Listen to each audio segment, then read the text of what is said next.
So coming in as an experienced technician, what stood out to you about working with everyone at Northtown? You know, it's a pretty great place. The guys have been very supportive. They knew I had experience. They brought me right under their wing and got me going.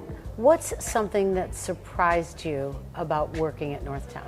I was expecting things to be a bit more rigid. Not that it's not structured, but coming into like a corporate place from a smaller place, it does not have a very rigid feel. It is structured, but you don't feel like a number. You feel like they have your best interest in mind. How do they support you in, staying on top of your skills? They offer a lot of training, and they offer benefits to achieving certain things along the way with the training. It's been paid, and there's incentive to grow, and with this industry you have to grow. It doesn't stop changing. And what makes Northtown more than a job for you? It's a place that I can see a future in. I see a career path, not just somewhere to come in and collect a paycheck, but a place where you belong, a place to learn and grow, keep going forward.